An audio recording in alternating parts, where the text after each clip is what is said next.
Hey guys, hi everyone, this is Ketaki ma'am और आज हम लोग पढ़ने वाले हैं classification of business. Yes, business means busy in doing something, but जब हम इसे कमर्शियल सेंस में पढ़ते हैं तो business means busy in earning profit with the help of buying and selling of goods and services. बस उसी को थोड़ा सा हम आगे डिटेलिंग करेंगे। सो बिजनेस की क्लासिफिकेशन में हमेशा दो साइड्स होते हैं, एक होता है इंडस्ट्री साइड और दूसरा होता है commerce side. Yes guys, commerce जो स्ट्रीम आपने चूज की है वही साइड यहाँ पे हम लोग देखेंगे। कॉमर्स मतलब कमर्शियलाइजेशन ऑफ समथिंग, राइट? तो हमें जब चीजें कोई बेचनी होती है, कमर्शियलाइज करनी होती है, तो क्या क्या प्रोसीजर्स है ये हम यहाँ देखेंगे, ठीक है? तो बिजनेस में जब मैंने कहा कि that it is buying and selling of goods and services, तो फिर ये गुड्स और सर्विसेज आते कहां से है ये जानना हमारे लिए जरूरी है। आते कहां से मतलब क्या?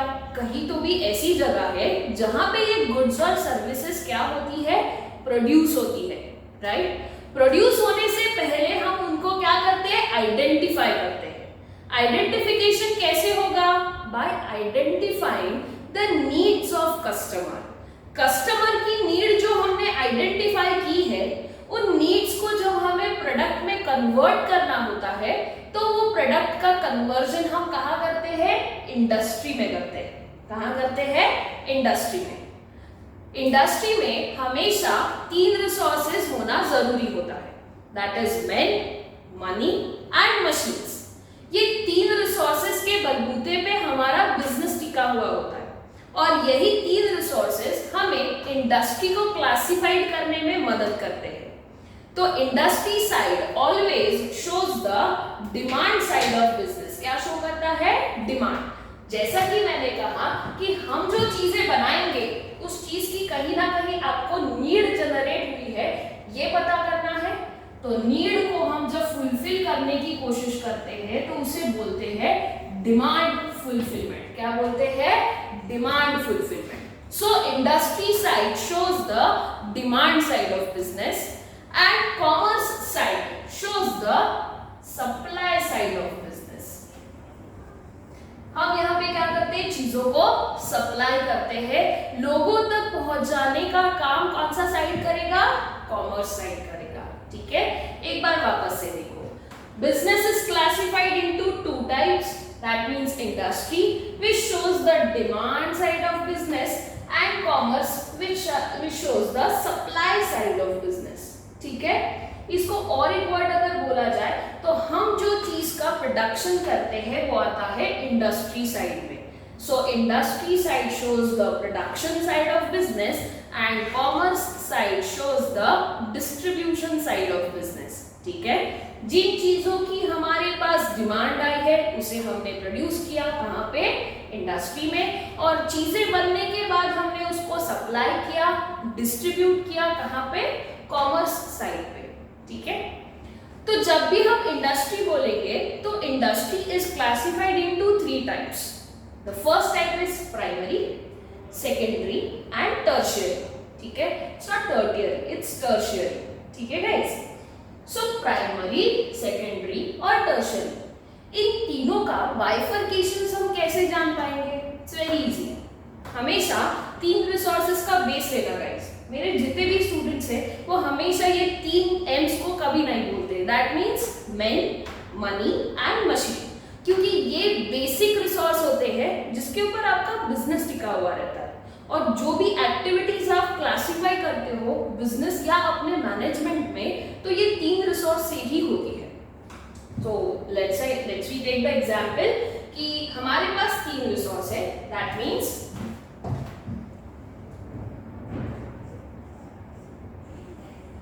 men,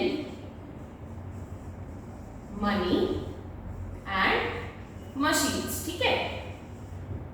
जब ये तीन रिसोर्सेज के अलावा आपका बिजनेस चौथे रिसोर्स के ऊपर डिपेंडेंट हो जाता है, दैट मींस नेचर, तब हम उसे प्राइमरी इंडस्ट्री कहते हैं। वापस से एक बार सुनिए, primary industry is a kind of industry जहां पे ये तीन रिसोर्सेज तो इस्तेमाल होंगे ही, लेकिन ये तीन रिसोर्सेज के अलावा एक और डिपेंडेंसी होती है, दैट मीन्स नेचर के ऊपर। ठीक है, ये नेचर हमेशा उसे हेल्प आउट करेगा उसकी प्रोडक्शन एक्टिविटी कंप्लीट करने के लिए, तब हम उसे बोलेंगे प्राइमरी इंडस्ट्री। क्या बोलेंगे? Primary industry. कैसे? देखिए, एग्रीकल्चर, फार्मिंग, एग्रीकल्चर में अपन क्या करते हैं? फार्मिंग करते हैं, खेती बाड़ी करते हैं, बराबर। बीज बोने के बाद मंत्र फूकते क्या बीज के ऊपर कि पौधा अपने आप आ जाए? नहीं, मंत्र फूकने की आवश्यकता नहीं पड़ती, हमारा नेचर उसको हेल्प आउट करता है टू ग्रो, है ना। When we sow the seeds of a particular plant, तो वो अपने आप क्या होता है? जन्म लेता है, it creates naturally in the soil। ठीक है, इसीलिए उसको बोला जाता है प्राइमरी, जहां पे हम ह्यूमन रिसोर्स भी इस्तेमाल कर रहे हैं, पैसा भी इस्तेमाल कर रहे हैं, मशीन्स भी इस्तेमाल कर रहे हैं, और काय के ऊपर डिपेंडेंट है? नेचर के ऊपर। ठीक है। एक्सट्रैक्शन, एक्सट्रैक्शन मतलब टू ऑब्टेन समथिंग, किसी भी चीज को जमीन से निकालना इज कॉल्ड एज एक्सट्रैक्शन। तो एक्सट्रैक्ट क्या करते हैं? नेचुरल रिसोर्सेस, मिनरल ओर्स, जो धरती माँ ने अपने में समा चुके हैं, वो मिनरल्स हम क्या करते हैं? एक्सट्रैक्ट करते हैं। कोई छुपा के गया था क्या? ये नहीं, ये ऑलरेडी जनरेटेड है, नेचुरली अकर्ड है जमीन के अंदर। तो ये जमीन में से बाहर निकालने का काम कौन करेगा? अपन करते हैं, राइट। अगेन 3 रिसोर्स आ गए, मैन, मनी, मशीन, और डिपेंडेंसी काय पे आ गई? नेचर के ऊपर, क्योंकि जो चीज हम एक्सट्रैक्ट कर रहे हैं वो कैसे प्रेजेंट रहेगी? नेचुरली प्रेजेंट रहेगी। ठीक है, इसीलिए हम उसे क्या कहते हैं? Primary industry. क्या कहते हैं? Primary industry. Third, that is genetic. Genetic ये वर्ड ओरिजिनेट होता है from a scientific term, genes जिसको हम कहते हैं, which resembles the parental habits in a child. अपने पेरेंट्स की कुछ खामियां, खूबियां जो अपने बच्चे में दिखती है ना, वो जीन्स की वजह से दिखती है। You look like your father, you look like your mother, it means your genes is connected to their genes, इसलिए आप वैसे रिजेंबल करते हो, राइट। सो जेनेटिक इंडस्ट्री मतलब क्या? तो जेनेटिक इंडस्ट्री में बेस्ट एग्जांपल है कैटल ब्रीडिंग या पोल्ट्री फार्म। पोल्ट्री फार्म, मैंने एक गाय खरीदी, गाय ने बछड़ा दिया, बछड़ा बड़ा होगा, वो भी बछड़े को जन्म देगा, मतलब मेरे यहाँ पे प्रोडक्ट क्या हो रहा है? मल्टीप्लाई हो रहे हैं with the help of reproduction. अब reproduction means giving birth to young ones, right. I repeat, reproduction means giving birth to young ones. Young ones को बर्थ देना it's a natural process, nature के ऊपर dependency आ गई, right. और उस particular reproduction की वजह से मेरा प्रोडक्ट क्या हो रहा है? मल्टीप्लाई हो रहा है। That means that particular industry is called as genetic industry. क्या कहते हैं उसको? Genetic industry. ठीक है। सो प्राइमरी इंडस्ट्री मतलब क्या होता है? जहां पे 3 रिसोर्सेज तो इंक्लूडेड है ही, लेकिन इन 3 रिसोर्सेज के अलावा आपकी डिपेंडेंसी कहाँ आ जाती है? नेचर के ऊपर आ जाती है। That industry is called as primary industry. ठीक है। उसके बाद coming to the next, that is secondary. Secondary में एकदम आसान, secondary consist of 2 type. Secondary में अब क्या हो जाएगा? अभी यहां से इसको हटा देते और ये भी हट जाता है, नेचर भी हट जाता है। अब ये आ गया नॉर्मल। ठीक है, मतलब जहां पे हम मैन, मनी और मशीन इस्तेमाल करेंगे वो क्या हो जाएगा? सेकेंडरी इंडस्ट्री हो जाएगा, जहां पे आप प्रोडक्ट को मैन्युफैक्चर करते हैं, और वो प्रोडक्ट कोई भी हो सकता है। It can be your semi finished goods और फिनिश्ड गुड्स भी। फिनिश्ड और सेमी फिनिश्ड तो पता है ना। सेमी फिनिश्ड मतलब जिसको आप और प्रोसेसिंग करके कुछ और भी बना सकते हो, या फिर वैसे का वैसा बेच सकते हो। ठीक है। Iron and steel are the 2 different things but need to be get processed। एक छोटा सा और अच्छा एग्जाम्पल देती हूँ guys, sugar cane. Sugar cane is a product, is a primary product. उसको अपन प्रोसेस करते हैं शुगर बनाने के लिए। लेकिन शुगर बनाने से पहले उसका एक सेमी फिनिश प्रोडक्ट रेडी होता है जिसको हम कहते हैं जैगरी, गुड़नल, राइट। सो एक गाना भी था ना गुड़ के ऊपर, तो भाई वही वाला गुड़ अपन इधर सेमी फिनिश में बना रहे हैं। सो जैगरी जब बनती है तो जैगरी को और प्रोसेस किया जाता है शुगर बनाने के लिए। तो क्या हम जैगरी इस्तेमाल नहीं करते? बिल्कुल इस्तेमाल करते हैं, yes or no? तो jaggery is semi finished as well as the finish product also, लेकिन उसको और प्रोसेस करने के बाद हमें क्या मिलता है? शुगर मिलता है। ठीक है, समझ में आ रही है बात? सो मैन्युफैक्चरिंग मतलब जहां पे आप इनपुट डालते हो और बदले में आपको सेमी फिनिश्ड गुड्स एक तो आउटपुट में मिलता है, सेमी फिनिश्ड या फिनिश्ड गुड्स आउटपुट में मिलता है, तब हम उसे क्या कहते हैं?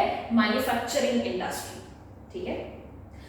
देन कंस्ट्रक्शन इंडस्ट्री मतलब construction of roads, dams, hospitals, buildings, flats, societies etcetera, जहां पे आप इंफ्रास्ट्रक्चर को क्या करते हो? डेवलप करते हो, ऐसी इंडस्ट्री को हम कंस्ट्रक्शन इंडस्ट्री कहते हैं। What is the difference between manufacturing and construction?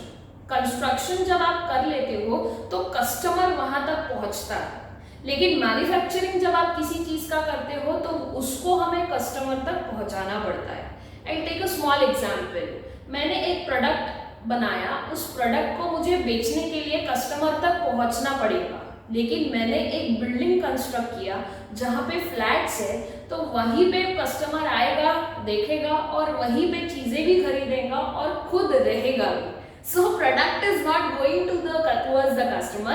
Customer is coming towards the product in the construction industry. ठीक है? So this is the slight difference between that. Then secondary हो गया। Secondary में हमने क्या देखा कि 3 रिसोर्सेज इस्तेमाल होते हैं, यहाँ पे नेचर का कुछ इन्वॉल्वमेंट नहीं होगा, बट प्राइमरी में वी यूटिलाइज दीज 3 इंक्लूडिंग हमारा डिपेंडेंसी काय के ऊपर आता है? नेचर के ऊपर आता है। ठीक है। After that, tertiary industry. The name itself suggests the third thing, which does not include goods. अब ये goods और services क्या है, इन दोनों का डिफरेंस आपको समझ में आना चाहिए। Goods मतलब are the tangible things, ऐसी चीजें जो आप देख सकते हो, छू सकते हो, महसूस कर सकते हो, you can demonstrate and then purchase. These are called as goods. Services are intangible, जिसको आप देख नहीं सकते, आप उसको ऑब्जर्व कर सकते हो और एक्सपीरियंस करने के बाद डिसाइड कर सकते हो कि भाई ये करनी चाहिए, यूटिलाइज, रीयूटिलाइज करनी चाहिए या नहीं, राइट। जैसे कि आप किसी टूरिज्म इंडस्ट्री के साथ टूर पे गए, टूर का एक्सपीरियंस आपको बताएगा कि वापस किसी दूसरी टूर उस पर्टिकुलर इंडस्ट्री के साथ करनी चाहिए या नहीं करनी चाहिए। That is what is services. Hospital की सर्विसेज एक्सपीरियंस करने के बाद आपको लगेगा कि वापस उस हॉस्पिटल में जाना चाहिए या नहीं जाना चाहिए। So these are nothing but the services which cannot be seen but can feel, can observe, और उससे फिर हम डिसाइड कर सकते हैं कि whether to utilize again or not. So the line goes like this. Primary जिसमें हमने 3 रिसोर्सेज को इस्तेमाल किया, लेकिन उसके साथ साथ एक और चीज के ऊपर डिपेंडेंसी आती है, that means nature, hence it consist of agriculture, extraction and genetic. ठीक है, जेनेटिक याद रहेगा, that means we are multiplying our product with the help of reproduction. ठीक है। Then secondary consist of manufacturing of a product, and construction means constructing dams, roads, buildings and hospitals. ठीक है, इन दोनों का मजेदार डिफरेंस हमने देखा। Then tertiary consists of certain services जिसके ऊपर हम क्या करते हैं? बिजनेस करते हैं। Hospital, tourism, education, all these things are included in tertiary industry. फिर यहाँ पे रिसोर्सेज पर्टिकुलर नहीं रहते, यहाँ इससे ज्यादा भी रिसोर्सेज हो सकते हैं, क्योंकि हमें कोई चीज नहीं बेचनी है गाइस, हमें सर्विसेज बेचनी है। ठीक है ना, तो वो डिफरेंस उसमें रहेगा। Coming to the other side of the classification, that means commerce. Commerce distribution side of business, मतलब हमने जो प्रोडक्ट अभी बनाया है वो पोटेंशियल कस्टमर्स तक पहुंचना जरूरी है। पोटेंशियल कस्टमर्स के साथ साथ हमें उन नॉन यूजर्स को भी यूजर्स में कन्वर्ट करना है।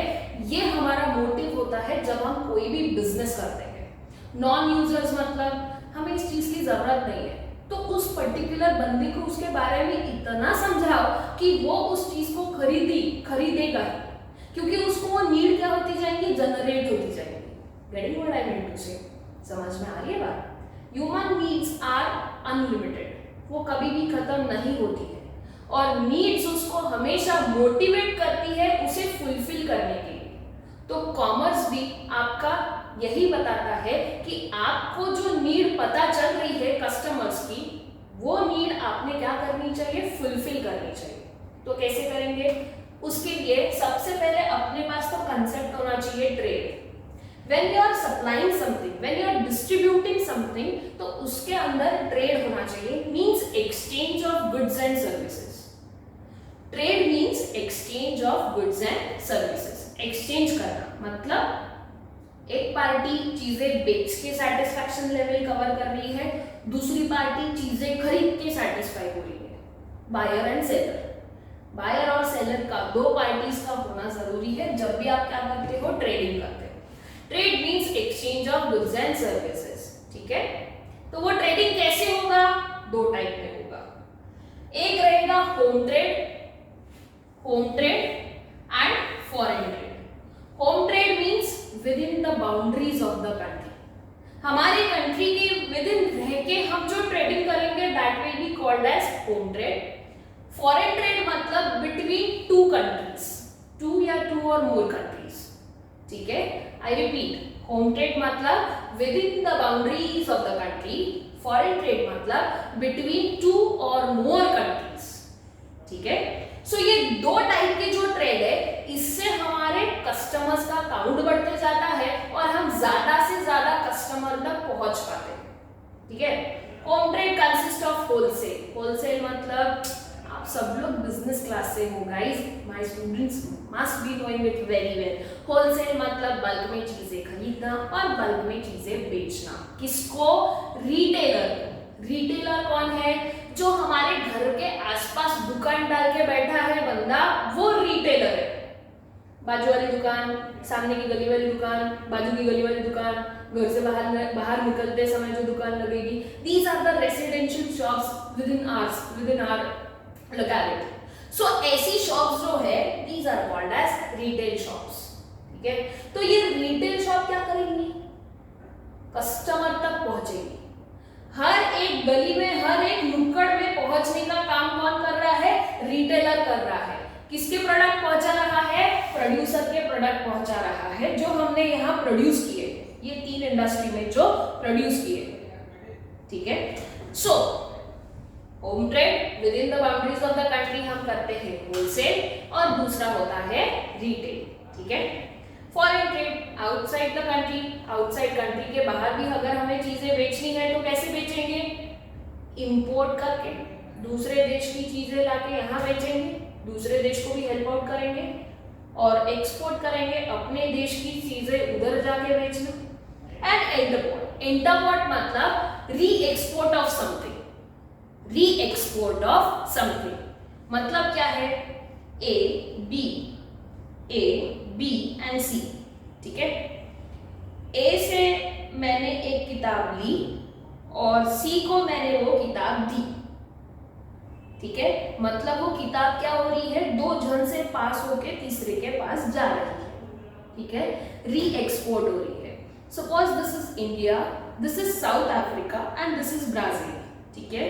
If India want to send some goods to Brazil, तो वो पहले मेरे पास आएगा और फिर मैं क्या करूंगी? उसे करूंगी। ये इतना बड़ा चक्कर काटने के लिए क्या जरूरत है? बहुत टाइम पास आ रहा क्या?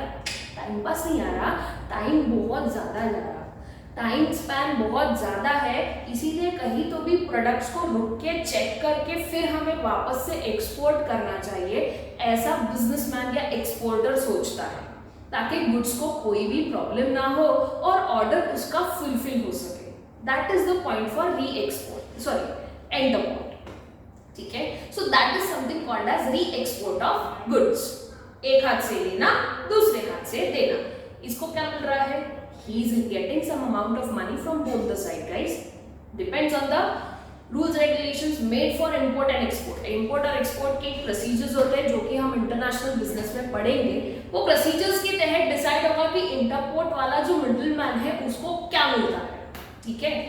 So trade consist of home trade and foreign trade and the other half portion of the commerce. अब ये ट्रेडिंग करना है ना, ट्रेडिंग करने के लिए मुझे क्या लगेगा, कुछ ऑक्सिलरी सर्विसेज लगेगी, कुछ ऐसी सर्विसेज लगेंगी जहां से मैं और ज्यादा अच्छे से ट्रेडिंग कर सकती हूँ। गाइस अब ये सर्विसेज बोला तो आपको ये वाला ध्यान में आ रहा होगा, राइट, करेक्ट, क्योंकि tertiary industry and auxiliary to trade are लगभग सेम, ये दोनों सेम है, इसमें कोई ज्यादा डिफरेंस नहीं है।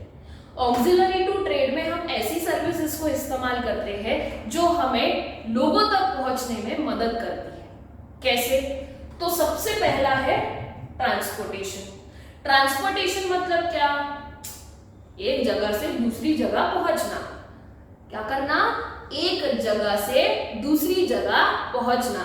जगह वर्ड बहुत इंपॉर्टेंट है, मतलब बिजनेस में ट्रांसपोर्टेशन प्लेस यूटिलिटी क्रिएट कर रहा है। क्या क्रिएट कर रहा है, प्लेस यूटिलिटी, क्योंकि सही जगह पे पहुंचना भी जरूरी है। आपके कस्टमर्स, पोटेंशियल कस्टमर्स जो आपसे 100% चीज खरीदेंगे, उन तक पहुंचने के लिए आपको किस चीज की आवश्यकता पड़ेगी, ट्रांसपोर्टेशन की आवश्यकता पड़ेगी। तो भाई ट्रांसपोर्ट की हुई चीजें सीधा सीधा ट्रक से बेचेंगे क्या, नहीं, उसको मुझे कहीं तो भी स्टोर करके रखना पड़ेगा, राइट। अब स्टोरेज के लिए मुझे जगह चाहिए, तो उस जगह को हम कहते हैं वेयर हाउसिंग। क्या कहते हैं, वेयर हाउसिंग। ट्रांसपोर्टेशन जैसे सही जगह पे पहुंचने में मदद करता है, वेयर हाउसिंग वैसे ही सही वक्त पे मार्केट में पहुंचने में मदद करता है। हम स्टोर करके रखेंगे और जैसे जैसे डिमांड आएगी वैसे वैसे चीजें मार्केट में बेचते जाएंगे। That is called as warehousing, ठीक है। Transportation creates place utility and warehousing creates a time utility for the business. ये दो बहुत इंपॉर्टेंट कंसेप्ट है गाइस।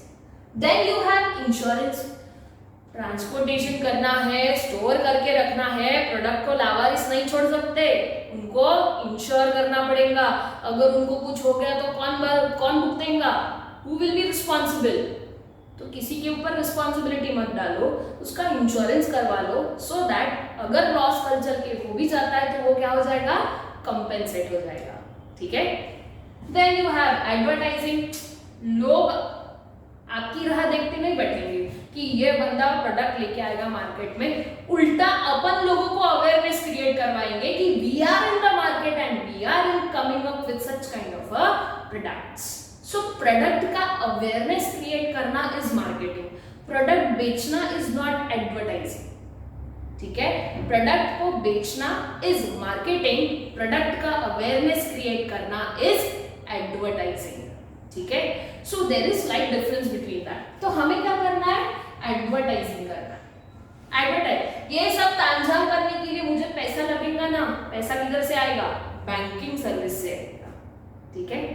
और ज्यादा से ज्यादा कस्टमर तक पहुंचना है तो क्या मैं हर जगह ट्रांसपोर्टेशन की मदद लूंगी, ट्रांसपोर्टेशन तो करना ही है, लेकिन ट्रांसपोर्टेशन के साथ आपको कुछ ऐसी एजेंसीज को हायर करना पड़ेगा जो आपको आपके हर पोटेंशियल कस्टमर तक पहुंचने में मदद करेगी, जिसको हम कहते हैं mercantile agent. The word mercantile has generated from the concept of merchandise. Product को मार्केटिंग की भाषा में मर्केंडाइज कहते हैं, और जो लोग प्रोड्यूसर से प्रोडक्ट लेके एंड कंज्यूमर तक पहुंचाते हैं, whether it is wholesaler, retailer, dealers, agents, जो भी है, इन सबको हम क्या कहेंगे, मर्केंटाइल एजेंट कहेंगे। क्या कहेंगे, mercantile agents. So these are the things which includes, which add value to the trade, इसीलिए हम इसको कहते हैं aids to trade या auxiliary services to trade, जो हमें चीजें एक्सचेंज करने में हमेशा मदद करेंगे, राइट। तो एक लास्ट टाइम कंक्लूड कर लेते हैं। Business is classified into two terms, industry and commerce. Industry side shows the demand side of business and commerce side shows the supply side of business. एक और बात, industry side shows the production side of business, demand fulfill करने के लिए production करना है यहाँ पे, and commerce side shows the distribution side of business, क्योंकि supply तभी होगा जब चीजों को आप distribute करेंगे. Industry 3 types की, प्राइमरी, सेकेंडरी, टर्शियरी. इसको बाइफरकेट कैसे करें? तो भाई वेरी सिंपल, बिजनेस करने के लिए कितने रिसोर्सेस? 3 रिसोर्सेस. ठीक है, तो इन 3 रिसोर्सेस के अलावा जब आपका नेचर के ऊपर डिपेंडेंसी बढ़ जाता है तब हम उसको कहेंगे primary, which includes agriculture, extraction, genetic. Okay. Secondary, जब नेचर हट जाता है और ये 3 के ऊपर डिपेंडेंसी आती है तो मैन्युफैक्चरिंग एंड कंस्ट्रक्शन. टर्शरी में क्या आएगा? सर्विसेज, जिनको अपन बेचते हैं, जिनकी वजह से हम बिजनेस करते हैं, ऐसी services which included in tertiary. Commerce में जब आप डिस्ट्रीब्यूशन करते हो तो डिस्ट्रीब्यूट करने के लिए पहले तो एक्सचेंज करना जरूरी है. That means trade which is of 2 type, home trade and foreign trade. Home trade में you have wholesale and retail. Home trade मतलब क्या बताया? Within the boundaries of the country. ठीक है. एंड फॉरेन ट्रेड में क्या आता है? Import, export, entrepot. और फॉरेन ट्रेड मतलब बिटवीन 2 और मोर कंट्रीज. ठीक है. Then auxiliary to trade, exchange करने के लिए मुझे कुछ सर्विसेज की जरूरत पड़ेगी, तो ये सर्विसेज हम क्या करेंगे? इस्तेमाल करेंगे, जिससे हम हमारे पोटेंशियल कस्टमर्स तक पहुंचने में आसानी होगी. ठीक है गाइस. सो गाइस, आज के लिए इतना काफी है. अगर आपको ये वीडियो अच्छा लगा होगा तो प्लीज सब्सक्राइब कीजिए हमारे YouTube चैनल को, शेयर कीजिए, लाइक कीजिए वीडियो, ताकि क्लासिफिकेशन हर कोई समझ सके. राइट. Thank you class. आज के लिए इतना काफी है. Over for the day. Thank you so much.